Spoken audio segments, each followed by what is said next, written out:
What up, YouTube? Web Mike here, and I just got to see Bird Box on Netflix, and I thought I'd give a hot take on it. Sandra Bullock was good in this, though I gotta say, I don't think I'll like her in anything more than Demolition Man alongside Sylvester Stallone as Lena Huxley. Sarah Paulson as her on-screen sister was also good. Shame we didn't get to see too much of her, but thankfully she was in Glass, and hopefully I'll get to that soon. Trevante Rhodes, I hope I'm saying that name right, who played Tom. He was a great, compelling male lead in this. I can't say I've seen him in anywhere else. This is probably his breakout role, but hope to see more of him soon. John Malkovich has got to be one of the most seasoned actors on that. It was fun seeing him play the jerk who's right. Rel Howley played Charlie. It was nice to see him be a very down-to-earth guy, bit of a nerd too, and seemed to be right on a lot of things, just like John Malkovich.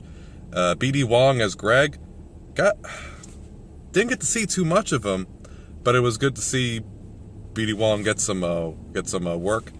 Creature design. They're actually invisible, and when you see them, that's when you commit suicide or turn into an altered human being that wants to kill other people.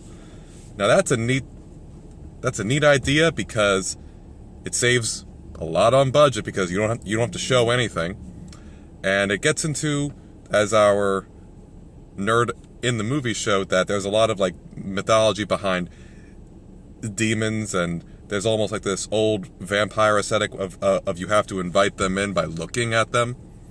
That was a neat little concept. Gotta say though, the way that the timeline was dissolved tension quickly, because in the opening scene we see that she has 2 children, but then we see into a flashback to I think it was 5 years earlier, we see that she is pregnant with only 1 child. So whereas the second child, about half an hour later on screen, we see another pregnant woman come in who is conveniently going to give birth around the same time. Okay, well that's where that came from. And also we don't see anybody but her and the children. Everyone else is probably going to die. So, really neat idea. Timeline dissolved a lot of tension and mystery, which you kind of need in a horror movie, but thankfully a lot of intrigue is kept by the monsters themselves. There was a bit of a breakdown because one of the altered turned out to be a therapist or someone who came from a mental institution. And apparently he was acting normal, but then like a switch went off and suddenly he went crazy.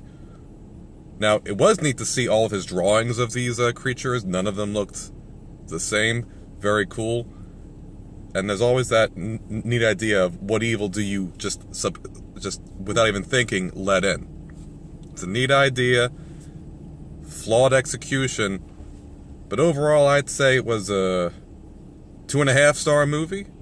You know, pretty good, but again, some flaws in time. Probably could have been staged a little bit better. But overall, great acting, some good characters, and it's free on Netflix. I know, you have to pay for Netflix, but hey, if you pay for Netflix, it's a pretty decent horror movie. Alright, that's enough of me though. What do you think? Web Mike, out.